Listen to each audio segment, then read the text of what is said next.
All right. Good evening, everyone. Thank you very much for coming out with the possibility of either the haboob or another rainstorm. But bravely, here you are. Virtual audience, you're not so brave. Thank you. Thank you for joining us. And we're all lifting a glass here because what we have is a new wine country mystery. So, salut, everyone, or santé. Thank you. Because this is really French, not Spanish, right? That's very nice. Thank you. A pleasure. It'll be wonderful. It's a long time since I've actually just drunk my way through an event. So we'll see how it goes. I apologize for my voice. I had to have an endoscopy today at Mayo. And they, put things down your throat and they spray paralyzing stuff on it. And so it hasn't recovered. I think it sounds very sexy. Well, we're all women here, so I don't know. Sorry, Patrick, you're in the back, though, so I don't think that's really going to help. But anyway, virtual audience, here I am. Sorry. So I'm delighted to welcome Ellen back with a mystery series that I have been reading since its very beginning. And that was how long ago? 20 years. Yeah, that's what I thought, right, because I remember when they first came out. Now, I've always been drawn to wine, in part because I went to college at Stanford, and one thing we used to do back in the late 50s when I was in school is that we would go up to Napa Valley, which then was a real trek because there were barely any freeways, and we would stomp on grapes and help out with the harvest, or we would go the other direction down towards Saratoga, I think it is, where they had a winery that made something called Emerald Dry Riesling, which was way better than the kind of pink lemonade that used to be rosé.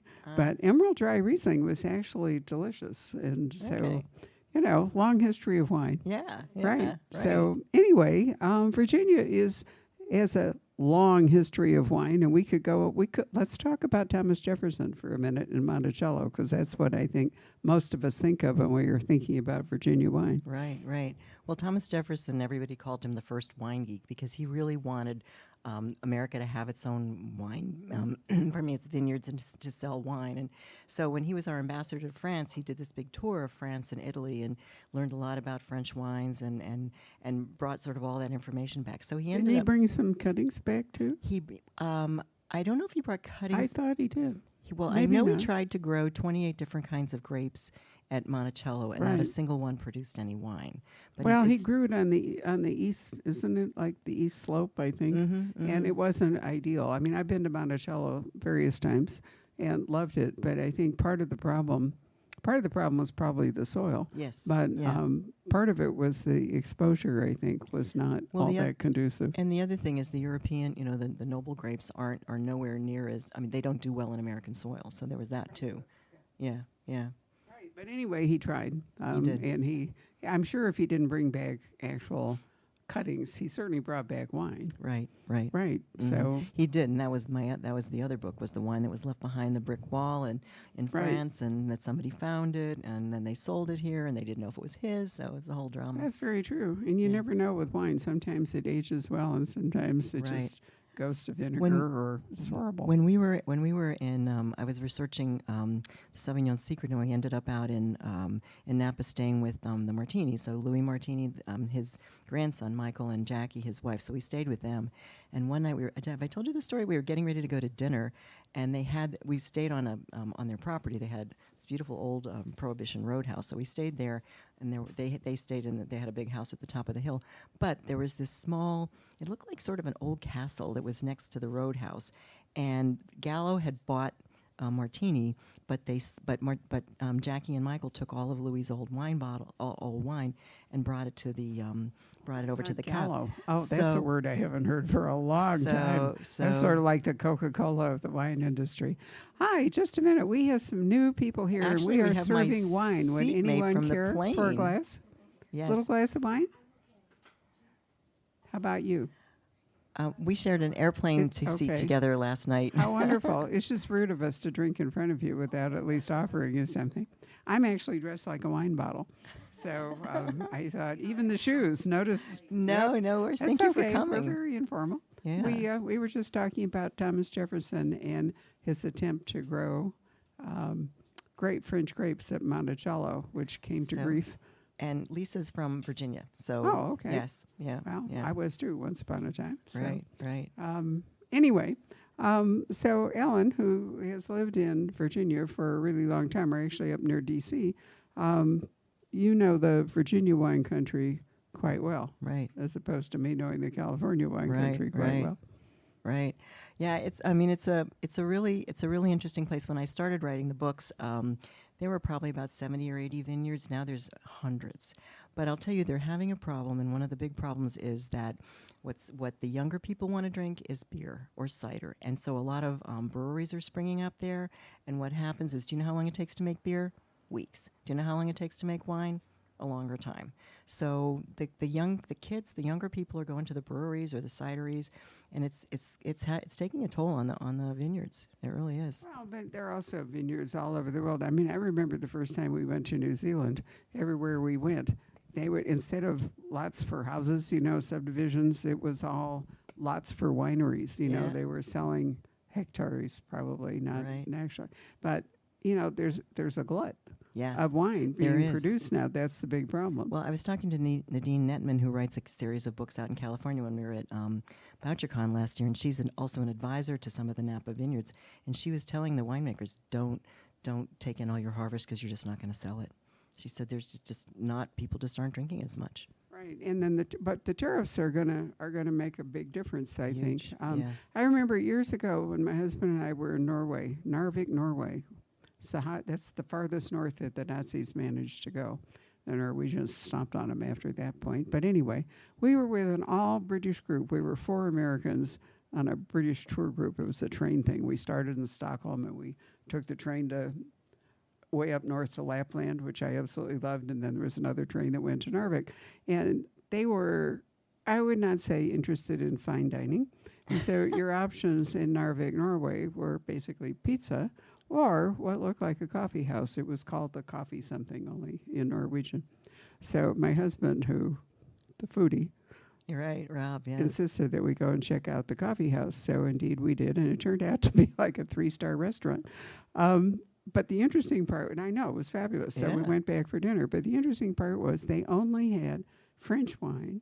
They had the most marvelous selection, but that was it. 100% French wines. And I said to them, and they said, we're in Norway. Do you know how much it costs to get wine here from California, Australia, New Zealand? They were into fabulous French wine because it was actually the most accessible and the cheapest, although, trust me, nothing in Norway at that time when the North Sea boom was cheap. I believe it. I mean, we went out for lunch one time and had a couple of small things. It was like $174, and I thought Rob would expire.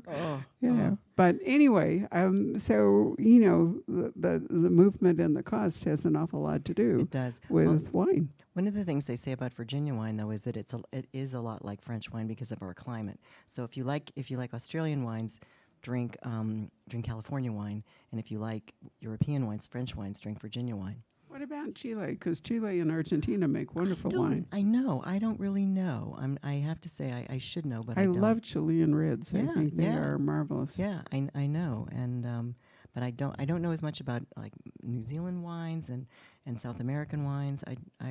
What I also don't know about are the British wines. Apparently England's getting to be a really big place for producing wine now. And pretty soon it's going to be Scotland. The whiskey people are going to be pushed out by the wineries in Scotland. Well, because of climate change. I mean, that's one of the big things that my the winemaker who's been advising me for a long time told me.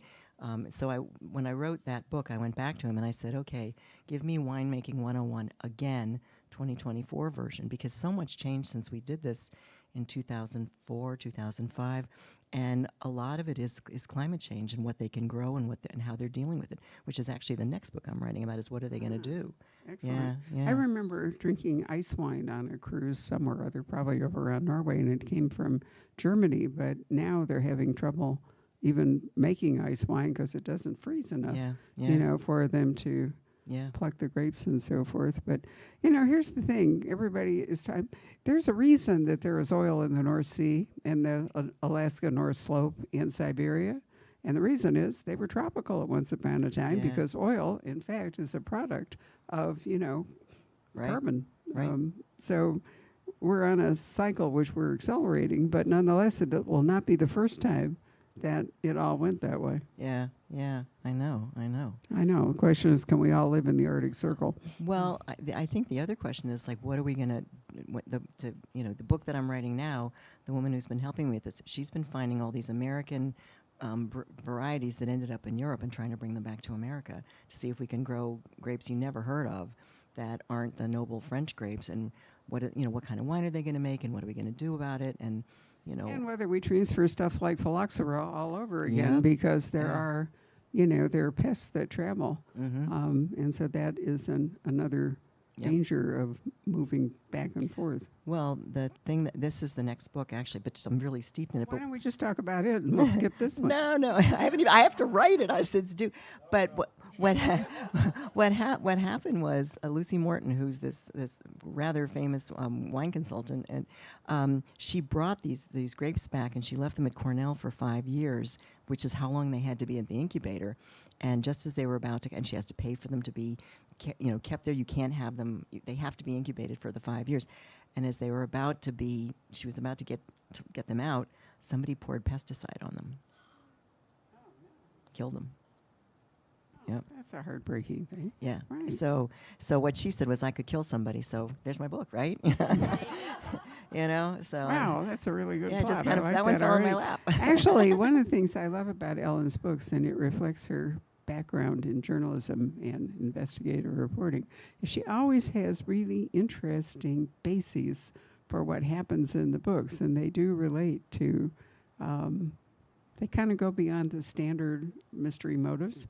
And Thank in you. this one, we can't really talk about it much because it will spoil things, but you fastened on something going on in this rural part of Virginia that's going on in lots of places. So there was a front page article in the Washington Post talking about the Loudoun County, Virginia, which is a little bit south of where I live, but where the books are set, is as near as it is to Washington, it has the most rural roads of any county in Virginia, which is really surprising when you consider how rural Virginia is. And so a lot of the roads, it's also horse country, horse and hunt country, and wine country. But the people who own the horses out there, they want the roads unpaved. And of course, developers want them paved. So, are we good? Okay. Patrick was checking on the air conditioning. It feels good. So what they were trying to do is there's a group that was trying to have the roads declared of historic interest and have them put on the National Register of Historic Places, hopefully to slow down this push to pave the roads. So I spent a lot of time out there with this book with this wonderful woman who used to be the secretary of the Middleburg Hunt. So I went to the steeplechase races, and I went to something called Twilight Jumpers, and I went to this cattle auction, and I'm just talking to all these people and like, why do you want the roads not paved? And you want something other than because we like it that way.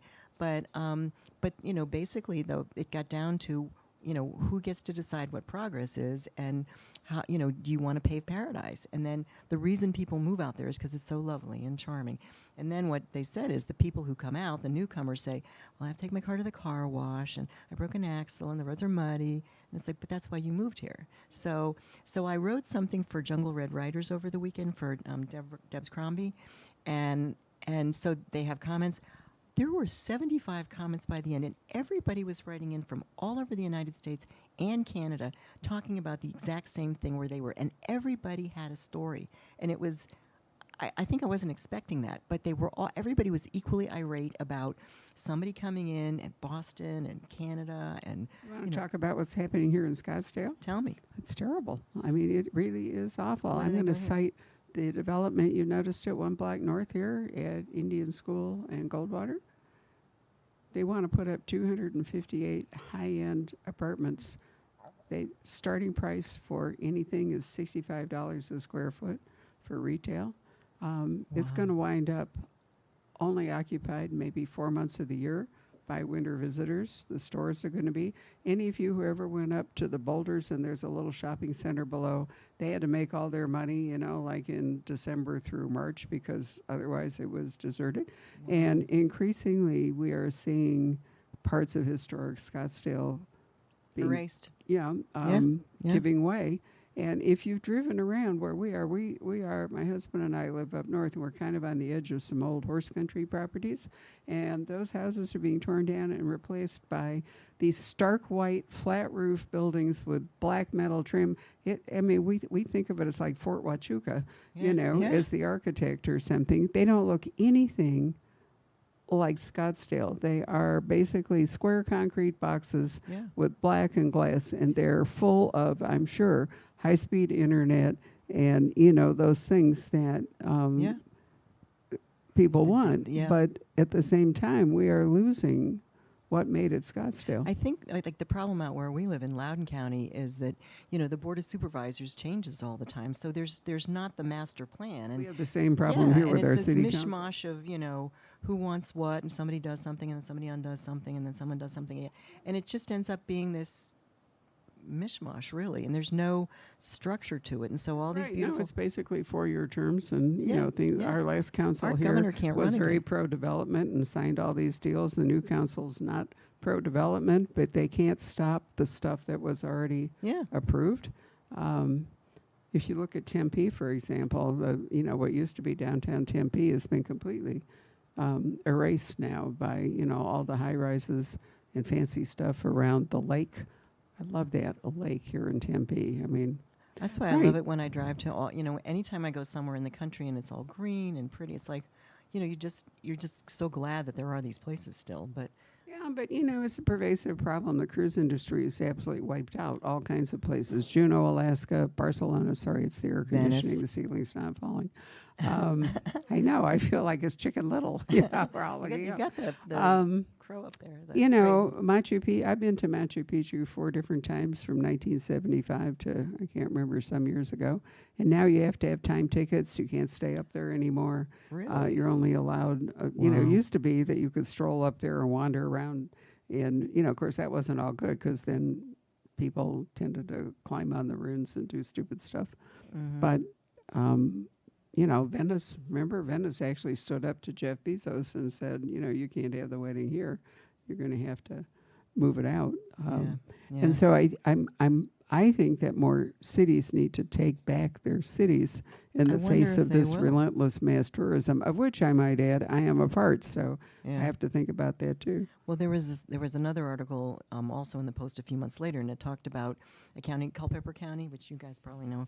Yeah, and that they had sold out to all the data centers, and so they're building these acres and acres and acres of data centers, and then they need they need water to cool it, and then they have these huge walls, and they're all next to Civil War battlefields and beautiful homes, and they destroy the vista. So what's happening is they said that the wells are running dry for the residents because the water's going into these fields, and then they use 10 times more electricity than the entire county. And but he said, but we need the revenue. Here in Tucson, I think it is, isn't it? Tucson, where they're talking about putting a great big data center, and there's a lot going on. They're really ugly. And then we have huge overdevelopment happening really. here. Phoenix has actually no barrier all the way to the Colorado. Phoenix can expand seriously all the way across. So it can't go east because of the superstitions. It can go south to Tucson. It's the largest city geographically in the country. Really? It's now bigger than Los Angeles. Yeah. For sprawl. For sprawl, yeah, because there's basically only natural barriers going north to the Magellan Rim and east to the superstitions, but otherwise. I didn't know that. Okay. Well, Scottsdale can't step over the Pima Reservation. Well, what about those mountains? What about the mountains? That's got to be a barrier. Yeah. Oh, okay. Oof. Nonetheless, we have taken back roads across the reservation to get to Mesa, and you can see where, there's nothing to prevent the Pima residents from, which they did in part for the interstate and in part for Scottsdale Community College. They can, in fact, cede some of their land if they want to, Wild Horse Pass, yeah, right. Anyway, the question is, who controls progress? And the other question is, and it's a larger question for everybody, how much is enough? When is enough? And that doesn't appear to be an answerable question in terms of income for some people, in terms of property for some people. Well, it brings me sort of full circle back to this other series that I wrote about homelessness. There are not enough homes for people in this country, and that's one of the reasons there's so much homelessness. So what are you going to do? Like in Washington, for example, they're talking about some of the empty buildings now after COVID, turning them into Old malls, and in New Right. York, I know they're taking some immigrant hostels right. and they're turning those into Right. affordable housing. But then I talked to the woman who was in charge of this. It's a group that helps the homeless in D.C. And she said part of the problem is, one, homeless people. There are a lot of people who want to be homeless. They're homeless for many generations, and they don't want to live in a home. And the other thing is they don't know how to take care of it. They don't know what to do. They fall behind in rent. They don't know how to fix it. When I was a kid in Chicago, when the Great Migration started after the war, or maybe before the war, but anyway, lots of poor people, black and white, came up from the South in Chicago, built housing for them, and they had trashed it in less than a couple of years. Nobody had ever even showed them how to use indoor plumbing. Right. And, it was, and this is true in Britain, where they have done, I'm trying to remember what they call it, whatever the council council housing, yeah. Same problem. Yep. The buildings have been trashed by people who Just don't know what to do. So the idea that you could take people who'd never lived in anything like that and just assume that they would figure it out was a mistake. My church has a hypothermia shelter every year, and we have Martin Luther King week. So in Virginia, that can be pretty cold.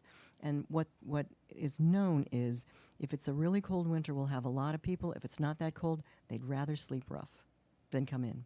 So the warmer winters, they'd rather sleep in the woods, and they won't come in. So it's, yeah. Well, why don't we go back to the book? We've gotten very political here. Sorry. Okay. These are all subjects that are really on my mind. I've actually been having discussions with various members of the city council about the fact that there's no parking over here. And so what are we supposed to do about that? They want to build the parking garage, but it's not going to work. I remember one young person involved with the city, not the city council now, her answer to that was, well, they can just use electric bikes. And I said, sure, some of our senior citizens armed with a huge bag of books are going to roar up on an electric bike. That was when the electric bike thing was bigger. I think some of that has died away, partly because there's so many accidents. It is so, but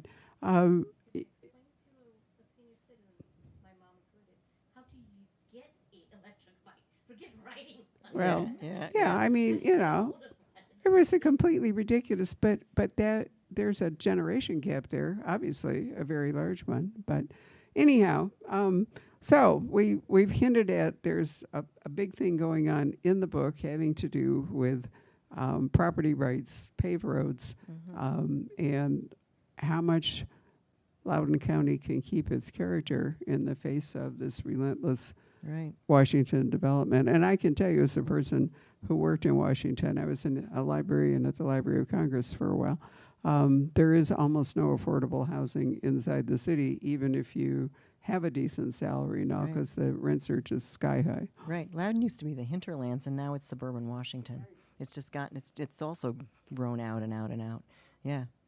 Because when I used to work for the Washington Post I was a freelancer for that when they had the broadsheet that went around. There was the Fairfax issue, the Loudoun issue, the Montgomery issue, and Loudoun, because they were so far away from Washington, had two issues. And so the editor was a friend of mine from Moscow, and she said to me, "I can't find any writers." She said, I said, "I'll write for you." And voila, I'm working for the Washington Post. I mean, it was that easy, over a cup of coffee at Starbucks. But it used to be considered the far away part, and now it's not. I mean, part of that is the fact the roads are better. Yeah. Yeah. I mean, it's true. I grew up in Chicago, and I can remember when it was like a day trip to go to Milwaukee, and now it's like 2 hours on the freeway or something. Right. So they're not wrong to say that people in Loudoun County that if the roads are paved, it will make it easier for people to go there. But of course, the counter argument is we don't want to make it easier for people to come here. Well, I think one of the things I liked about writing this book and some of the last few books I've written is I like the moral gray issues. I like, it's like I don't have an answer. And when I'm writing these books, the one about what about the Confederate monuments? What do we do with it? I don't know. But here are different issues, and then sort of not you decide, but think about it maybe, because if there were easy answers, we'd all have the solution. But I do like writing about things where you kind of stop and think a little bit, and And that was what interested me in writing this book, is like, who gets to say what progress is, and and like I said, the people out in Loudon, it's Middleburg. There's wealth. It's horse and hunt country. It's very rarefied, Tweety and English, and a lot of money out there. People raise thoroughbreds, and so there's this impression of sort of, well, it's the wealthy people. They just don't want us, but they are really pushing to keep Middleburg the charming little village that it is. And is that wrong? So let's catch up with Lucie. Things have happened in Lucie's life, so give us an idea of what's happening with Lucie. Well, this book is set around harvest, and she was married in the last book, and I did not think there would be another book, but my editor had a different idea. So when we were out in San Diego, remember, you thought it was wrapping I up because did. that romance That was curve 12. had gone on for a long time. I thought I was only ever going to write one, so I'm writing number 14 now.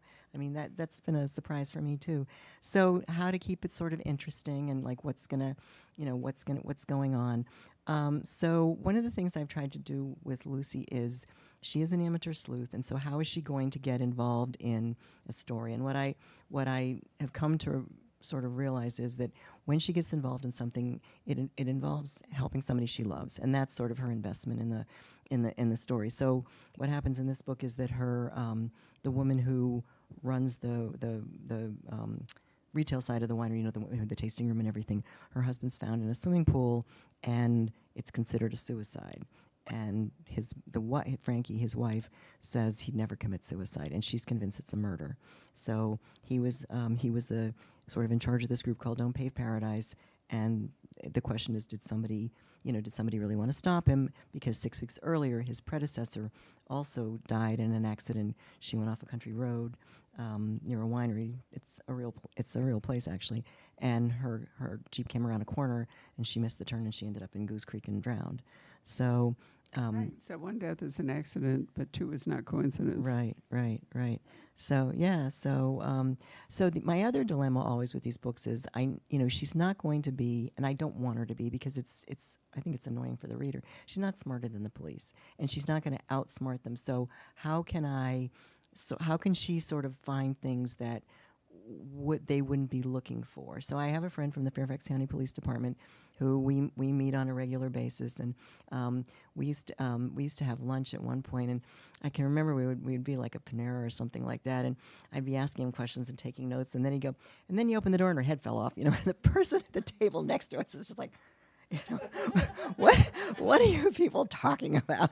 And so, but he's a really big help, and he helps me sort of keep it real. It's like, well, we would do this, or we would do that, or this wouldn't happen, or and you want somebody with a good imagination, and he's got a great. And by now he's used to, like, I need to kill somebody, help me, please. And so, so he's good at that, and he's become a very dear friend. I love that. I remember David Baldacci told me once he was on a train going somewhere to New York or something, and either his agent or his editor called, and they were talking through part of the plot, and the entire car was just panicked. They're discussing how best to kill somebody, or it was a serial killer or something. So you probably need to wear something like a bib or a sticker that says, "I am an author." He's my neighbor, and he lives near me, and we're friends. And so he told this story one time. He said that he had a friend in the CIA, and he wanted to test out a plot. So he called his friend, and he said, "Hey, I want to run something by you. Let me know if it works." And the guy goes, "It's fine." And he said, "Well, I didn't tell you what it is." And he goes, "It's fine." And he said, "But can I tell you?" He said, "David, if you can write it, we already did it. It's fine." And that was it. So, yeah. So now I'm to the point where you're not constrained by anything anymore. It's like, just make it up. No, currently there's no barriers to almost anything. Well, so you could just go wild. I read an article for, I think it was the Third Degree, and so the other publication. But anyway, so it was like journalists, what do you learn from being a journalist, and how does it help you or not help you with writing fiction? And Brad Parks had the best line. He said, "In journalism, if you make it up, you get fired. In fiction, if you don't make it up, you get sued." And I thought that was pretty right. It's about right. It's pretty succinct. Yeah. I agree with that. Yeah, absolutely. So what about other people in Lucie's life? We have some ongoing characters, including her new husband, who was the winemaker for a long time. Right. Maybe he still is, isn't he? Right. He's the winemaker. Yep. So they lose they lose one of the workers who actually had the same accident my son had. My son fell last year at his job and shattered his knee, and this employee fell and shattered his knee. So I was able to write with great verisimilitude about exactly what happens when you shatter your knee. And so they lose somebody, and like, how are they gonna find somebody? How are they gonna find enough people? So I try to keep some winemaking sort of stuff in the book, but not too much. But they're trying to figure out when to pick the grapes, and that's Rick Tagg, who's the winemaker at Delaplane Cellars and my wine advisor.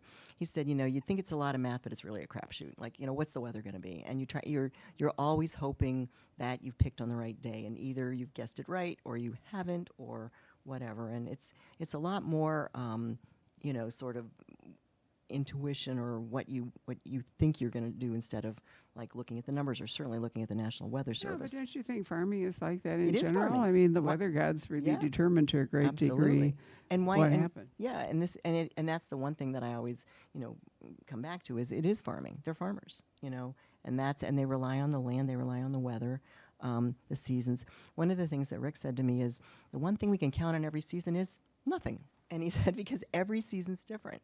So he said, every harvest is different. Every year, there's no fallback to what we did last year, because it's going to be different this year, because we have a different constellation of climate, and what the summer was like, and the pests and all that stuff. Yeah. So do you actually visit wineries and check out their product in the name of research? Not really. No, I don't. Surprisingly, I'm usually home writing, but I do. I have a lot of friends, and I know who to call, and people will come to me now. So that's been really helpful.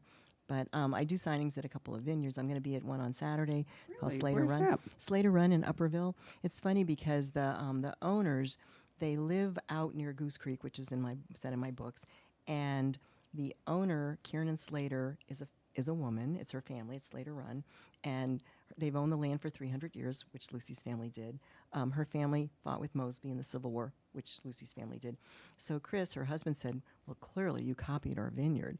And then he went and looked at the date of the first book, and he said, and I wrote it before they opened their vineyard. So my story is, they copied my book when they opened their vineyard.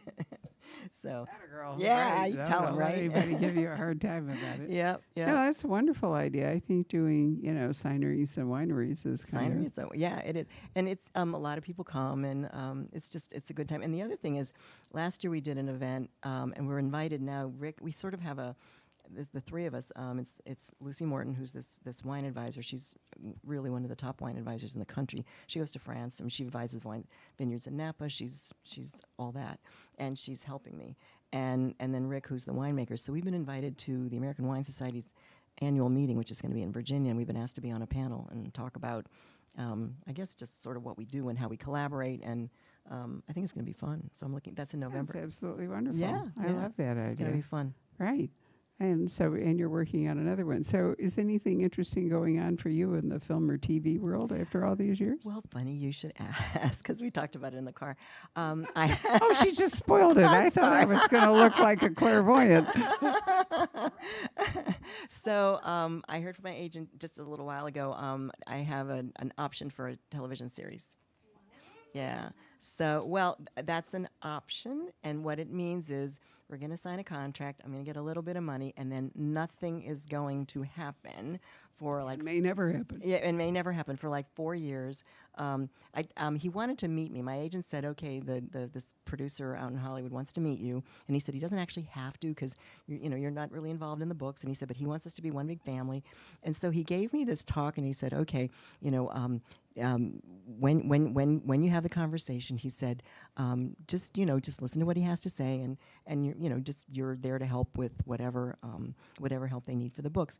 So we have this 3-way conversation, and he is the nicest person. He's smart, he's capable, he's done a lot of good television shows. He's a huge fan of British television. He likes to work with PBS, he likes to work with Masterpiece, and he's been to Virginia.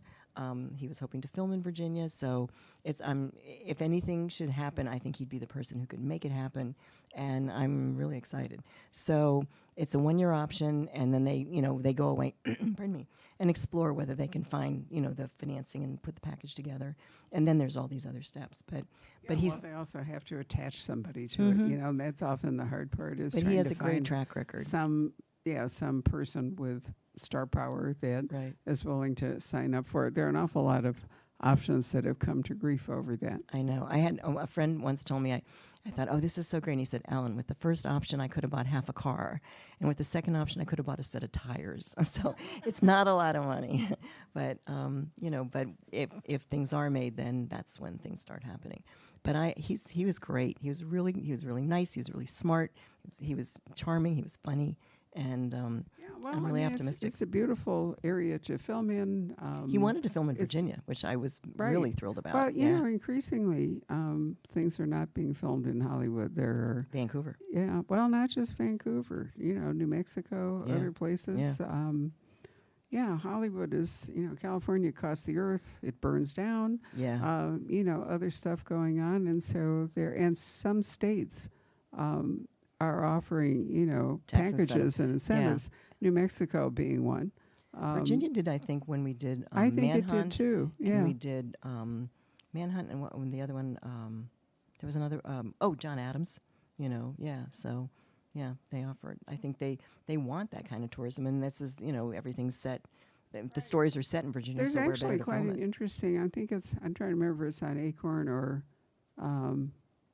BritBox, but anyway, it's a New Zealand winery series that's been there for quite a while, and really interesting. Although when we took a look at the most recent season, it's just a replay of. Oh. I know, but the whole wine part was wonderful, and I love New Zealand wine. We're going back to New Zealand in January. Are you? Oh, wonderful. Yeah, for our fourth trip. I might not come back. I'm actually thinking. I'm not kidding. I'll carry your suitcase. No, I'm not. I'm really not kidding. I know you're not. If police arrive in Phoenix, I'm definitely going to mean the National Guard shows up here. That's it for me. Wow. But I could actually invest in or buy a New Zealand bookstore. Really? Yeah, sure. I can run the bookstore at this bookstore to a great degree. I can run it from New Zealand. You could. I could. Except I wouldn't be here. I was going to say, yeah. Yeah. So, but I mean, it's a marvelous place. And I think the wine, the food, everything about it, and it's remote. And people from the East, like people from Virginia go, it's so far. And I point out that the flying time from here to Auckland is the same as the flying time from here to Paris. Is or it? Here to London. New Zealand is not Australia. It's 3.5 hours in flight time, closer to the U.S. So if you live on the East Coast, it's a long flight, but if you live on the West Coast, it's actually not. Huh. I didn't know that. Yeah. I need to look at a map. For, a person who has to fly to Newark every now and then, I'd rather fly to Auckland for a couple more hours in the air and I can lie down on a bed. Anywhere but Newark, yeah. Right. Well, I like Newark. Newark is safer than JFK if you're flying in from the west, because you don't have to fly over New York. You don't have to fly into the weather. Okay. Newark has almost never has weather. Okay. I know Newark has a bad rap, but United from here to Newark is actually great. Okay. Yeah. If you say so. I do. All right. Plus, I have an excellent car service. Okay. Oh, last night was such an adventure. Well, that would have been true for any airline. Oh it really my didn't gosh. matter what airline you were on. Yeah. I don't know about you, Lisa, but I got to bed at midnight, which was 3:00 in the morning. I know. Ellen called me at what was it, 10 o'clock or something, this pitiful voice saying, I'm in El Paso. Really, I said. I kept thinking we're going to stay here all night. They're not going to let us off the plane. You really don't want to spend the night in El Paso if you could avoid it. No. Right? Especially on a plane, on a tarmac. Right. So what's going on with Sophie Medina, talking about other characters? Are you going to be writing more Sophie? That's the photojournalist that I've written the 4 books about. I don't know. I think that's going to, I have a new editor now. I think that's going to, and I have a 2-book contract. So the first book, they wanted a wine book, and the second one's TBD. So I don't, is TBD, Sorry. Yeah, sorry. And I haven't thought that far ahead yet. I don't know. I mean, maybe it would be something different. I don't know. or if the television series sort of starts to get legs, maybe it would make sense to do Writing more that. wine mysteries. Yeah. So I right now I just want to finish the one I'm writing. So, but I was away last week. I was teaching at the Chautauqua Institution in upstate New York, which was wonderful. And I really envied your photos since it was like 109 here with the heat warning, It and was there's Ellen out in the gorgeous. fresh air in upstate New York. Yeah. What a wonderful! It was a whole week of nothing but people who love the arts, and it was like you lived in this little bubble. So it was the information sheet for what was going on that week was like 2 legal pieces of paper joined together, small print front and back, and it was lectures and theater and musical I've events. always wanted to go. Doris Kearns Goodwin came, and she filled that theater. There must have been it was standing room only, well over 1,000 people. She was hilarious. She was talking about past presidents. And then Morgan Freeman came the next day. And it was just a wonderful week. It was really, and then they had bands every night. It was a great week. Maybe I'll have to look at it next as my escape from the heat. Oh, it's wonderful. Yeah, you'd love it. You'd thrive there. I know, but I've been stuck here because we're going to Florence for a week and then we're going to Japan for 3 weeks. And, I felt like I had to stay home this summer and catch up. But I would love to do that. I'll think about it for next year. Yeah. Be great. Well, the literary director of the Artistic Center is Kwame Alexander, who was my up the street neighbor, and he invited just a lot of really interesting people. It was a fascinating week. So sounds great. Yeah. Well, any questions from the audience? Any or comments or? Can you repeat her question? Does my son Tim know he was the inspiration for the character? No, I didn't actually tell him. He has autism, and he ended up in a wheelchair for 4 months. This poor child, and it was really hard. And he's such a people person, so he was home. And I mean, a lot of people came to visit him, but he couldn't come home with me because my house has stairs, so he had to stay at his house. And he had wonderful caregivers, wonderful, but. He was glad to ditch the wheelchair and the brace and get back to normal. So, but yeah. Does the shattered knee actually go back to normal? His surgeon said that ultimately he's probably going to end up with arthritis. That's What, with arthritis? With arthritis in that knee when he gets older. So, but for now he seems to be doing okay. Yeah. Anybody else? I have heard that there's a problem with an insect infestation in the Virginia wineries, the lanternfly. Yes, I've heard a lot of. There's an infestation of insects in Virginia, the lanternfly. Rick Tagg, when I was there, we drove around the vineyard, and there's a tree. It's called the Tree of Paradise, I think, and they live in that. That's probably the wrong name of the tree, but he wants to take them all down, and they're just everywhere, and it is devastating. It's not as bad as phylloxera, but it's really pretty bad, and it's climate change, and there's just nothing yet to sort of no predator that'll take out the lanternfly. So it's all. Do they attack the grapes, or are they just making life miserable? I think it's the leaves, but I'm not sure. But it's pretty bad, and they live in these trees. And as we were driving around, we were in the ATV, and he was going, and they're there, and they're there, and they're there, and they're there, and it was all these trees, and I mean they were just everywhere in the vineyard, and so they were living in the trees, and then they just come right into the vineyard, and Well, there's lots of invasive species that are moving up along the same path as people. He told me now that our part of Virginia is now a half a climate zone warmer. So the things that you could grow, you can't grow. And there was a story, and I think I put it not in this book, but the last book, that there's a Christmas tree farm in Middleburg, and all the trees were diseased, and they just burned the entire Christmas tree farm. Right? They sold some trees one weekend, and then they realized everything was infected, and they just burned the Christmas trees at the farm and couldn't sell anything. It was horrible. I know. It's really sad. I remember the chestnut tree, and I used to live on Elm Street in Winnetka, Illinois, and so we know about the Dutch elm disease, Right. which was truly awful. Right. And if you drive around much of the West, the pine bark, the borers, is that what they are? The pine bark are horrible. Yeah. I mean, it looks like, lightning strikes everywhere, but it turns out that it's the pine bark beetle. Right. Right. And so, these Right. infestations Yeah. do occur. Has Virginia ever had any problem with phylloxera, or was that largely a California problem? I think it was a California problem because Virginia had a bigger problem with the Civil War, which knocked out everything, and Prohibition. So that just eradicated. I mean, everything was just crushed and flattened. So they had to start all over again. So that's when they started in the 1980s. You know, years ago we were in Budapest. It turns out that under communism, when they took over in Hungary, you'll see some parallels here. I won't lean on too heavily. But what they did was they appointed commissars who, of course, had absolutely no experience growing grapes.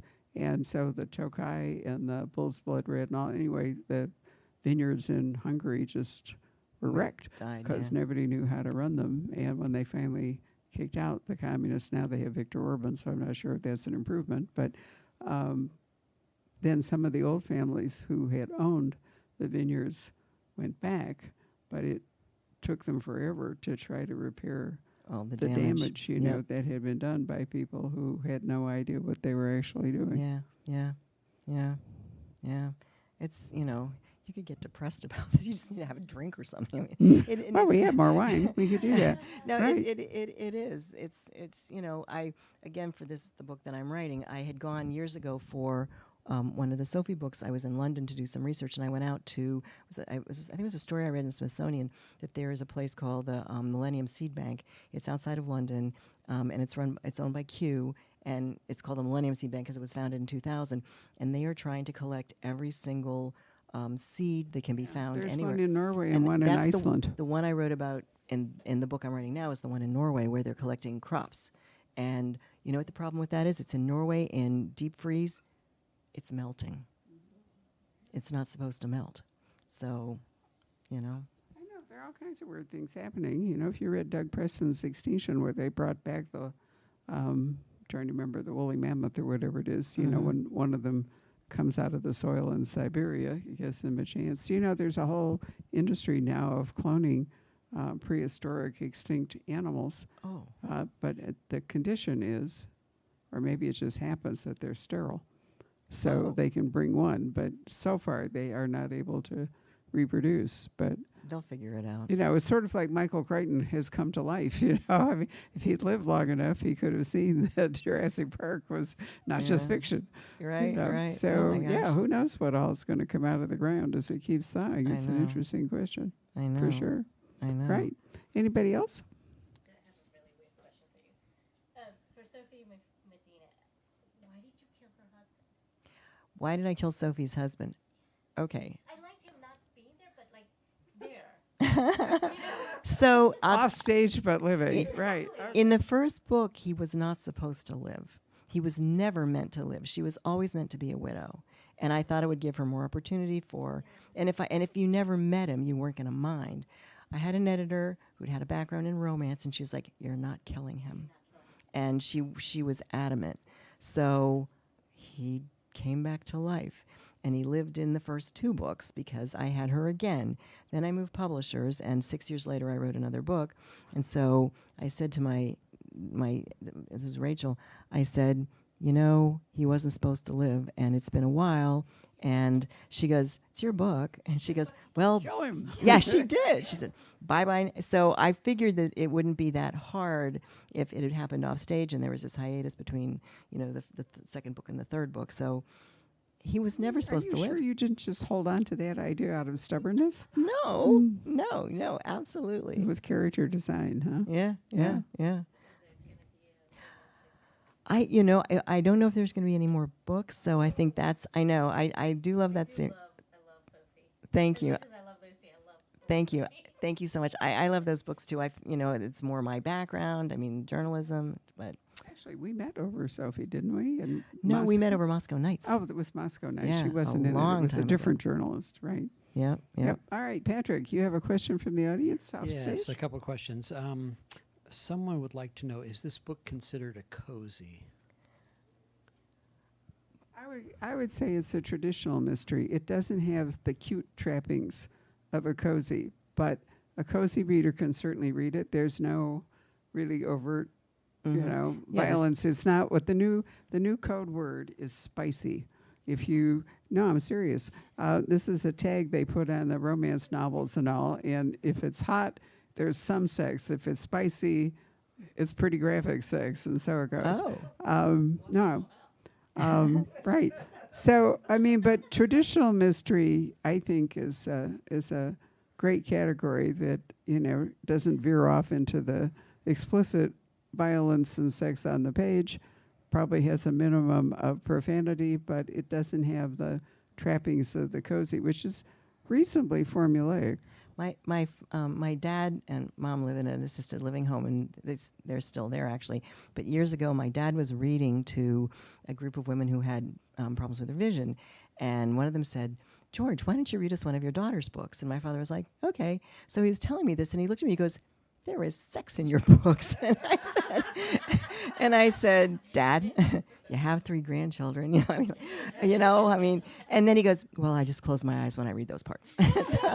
so there's some, but it's really not explicit. Tell you what, it's not spicy. I know it's not. I know it's not. They coined all these new terms because of romantasy that Yes. many people. Sapphic, for example, is code for lesbian. It's from the Sappho. poetess Sappho. Right. And spicy is code for hot sex, right? Wow. Right. And there's a bunch more terms, but anyway, it's interesting. I have described romantasy here in the store as romantasy is sex and dragons, but not sex with dragons. But the New York Times, and I'm going to put it in the E-News Sunday, the New York Times has an essay about romantasy, and they have taken my basic formula but slightly expanded it. And I thought, even the New York Times thinks I was on the right track here with romantasy. I love it. Right. So, look, if you signed up for our E-News, you'll get to read it on Sunday because I'm putting it in there. But there is a sex with dragons subgenre. Right? I don't know if they've solved the Deep, dark anatomical into- part, Patrick. I'm not entirely sure that cross-species sex has I yet have a entered friend- into it. I have but a friend who writes that, and she said that they all have tentacles, and she said that's the really fun part with sex because of all the tentacles. And I was like, I don't really want to imagine that, but really. On the other end of it, there's a term that we learned last year when Sarah Beth Durst, who writes lovely books, was here. It's called cottagecore.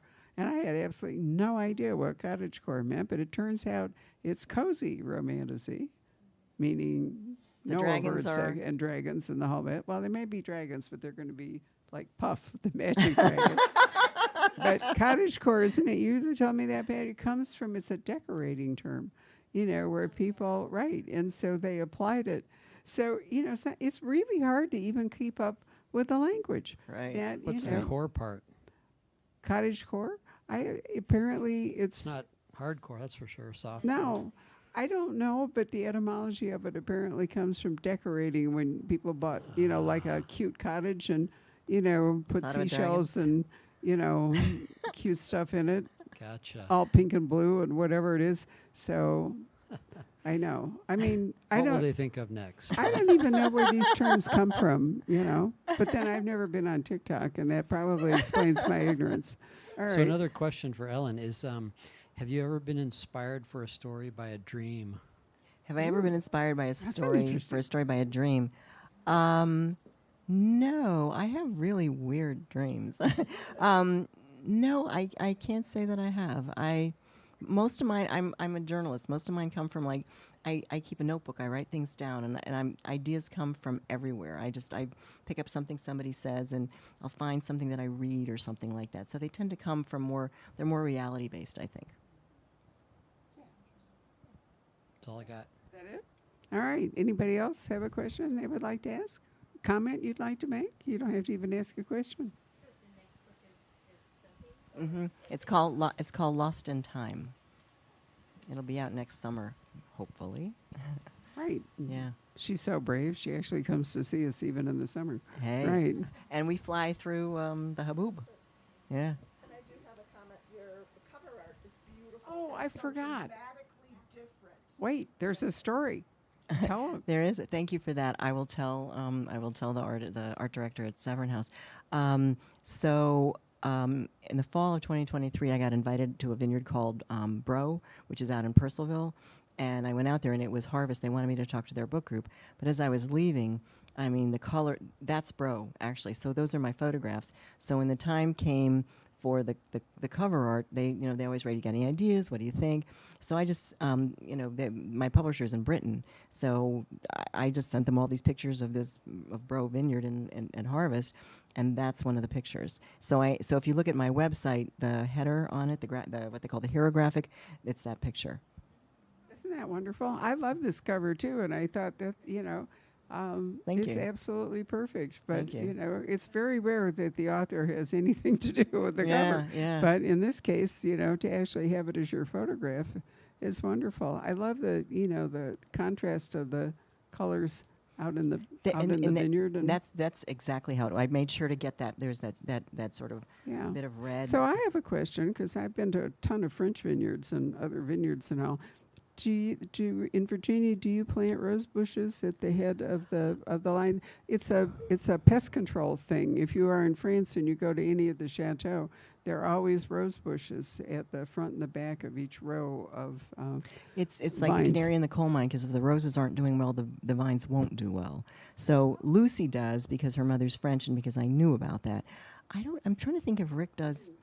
See any here, although No, I wouldn't no. there isn't enough yeah. detail so there. in my book there are rose bushes, and I explain that that's the reason. I don't think it's a Virginia thing. I don't know if Rick does at Delaplane. He might, but it's not done the way it is in France. So, but I do at my vineyard. So, yeah. I think that's great. Well, thank you all very much for coming this evening. It's really been a pleasure to have you. Virtual audience, thank you for joining us.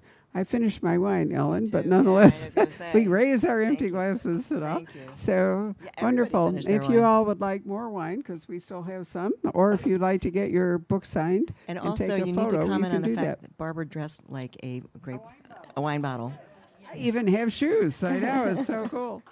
The first thing I get in the car, she goes, "I dress like a wine bottle for you." Even my husband, who rarely notices what I'm wearing, looked at me and he said, "It's the wine mystery, right?" And I said, "Yes." And I said, I need a bottle to match me." So he came up with one. It's actually kind of a nice one.